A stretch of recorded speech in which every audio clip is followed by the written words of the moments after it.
Hi friends, welcome to நித்ரா துரு channel. இனி biscuit சாப்பிடணுன்னா கடையில் வாங்க வேண்டாங்க. ரொம்ப ஈஸியாக ஹெல்த்தியாக வீட்டிலையே செய்து கொடுக்கலாங்க. குழந்தைங்களுக்கு ஸ்கூலுக்கு ஸ்நாக்ஸ் கொடுத்து விடணுன்னா இந்த மாதிரி செய்து கொடுத்து விடுங்க. ஒன்று கூட மிச்சம் வைக்காமல் எல்லாத்தையும் சாப்பிட்ருவாங்கங்க. அவ்வளோ டேஸ்ட்டாக இருக்கும். இது போல் நிறைய ஈஸியான ஹெல்த்தியான ரெசிபிஸ் பார்க்கணுன்னா நம்ம சேனலை சப்ஸ்கிரைப் பண்ணி வச்சுக்கோங்க. பிஸ்கெட் பண்ணுறதுக்கு ஒரு பாத்திரத்தில் ஒரு முட்டையை உடைச்சி சேர்த்துக்கலாங்க. இப்போ இந்த முட்டையை ஒரு விஸ்க் வச்சு நல்லா மிக்ஸ் பண்ணி விட்டுக்கலாங்க. விஸ்க் இல்லைன்னா ஒரு ஃபோர்க் வச்சு நல்லா மிக்ஸ் பண்ணி விட்டுக்கோங்க. முட்டையோட வெள்ளைக்கருவும் மஞ்சக்கருவும் நல்லா மிக்ஸ் ஆகி வரணுங்க. இந்த அளவுக்கு நல்லா மிக்ஸ் பண்ணி எடுத்ததும் இதோட சீனி சேர்த்துக்கலாம். அரை கப் அளவுக்கு சீனி சேர்த்துருக்கேங்க. இது கிராம் கணக்கில் 100 கிராம் இருக்கும். இதோடவே 3 டேபிள் ஸ்பூன் எண்ணெய் சேர்த்துக்கலாங்க.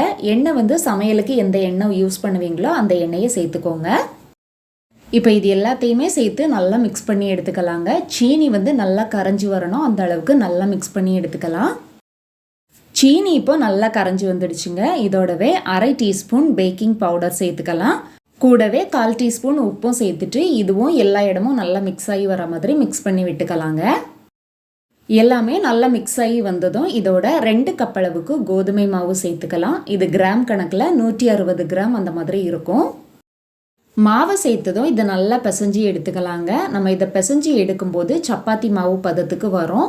ஒருவேளை இறுக்கமாக இருந்ததுன்னா 1 ஸ்பூன் அல்லது 2 ஸ்பூன் அளவுக்கு பால் சேர்த்து பிசைஞ்சு எடுத்துக்கோங்க. நான் இதோட பால் எதுவுமே சேர்க்கலை. எனக்கு பிசைஞ்சு எடுக்கும்போது கரெக்டாக இருந்தது.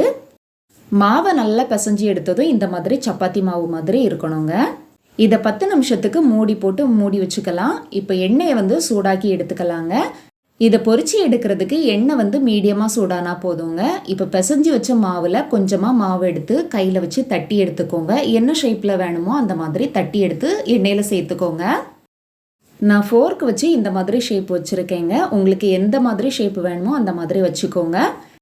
எண்ணெய் இப்போ மீடியமாக சூடாயிடுச்சு. நம்ம தட்டி வச்சுருந்த மாவை இதோட சேர்த்துக்கலாம். இதுக்கு தீயும் மீடியமாக எரிஞ்சால் போதுங்க.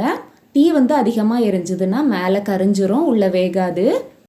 தீயை மீடியமாக வச்சுட்டு இந்த மாதிரி ஃப்ரை பண்ணி எடுத்தோம்னா பிஸ்கெட் சூப்பராக ரெடி ஆயிரும். இதே போல் ட்ரை பண்ணி பார்த்துட்டு எப்படி இருந்ததுன்னு சொல்லுங்கள். வீடியோ பிடிச்சிருந்தா லைக் பண்ணுங்கள், ஷேர் பண்ணுங்கள். தேங்க்ஸ் ஃபார் வாட்சிங்.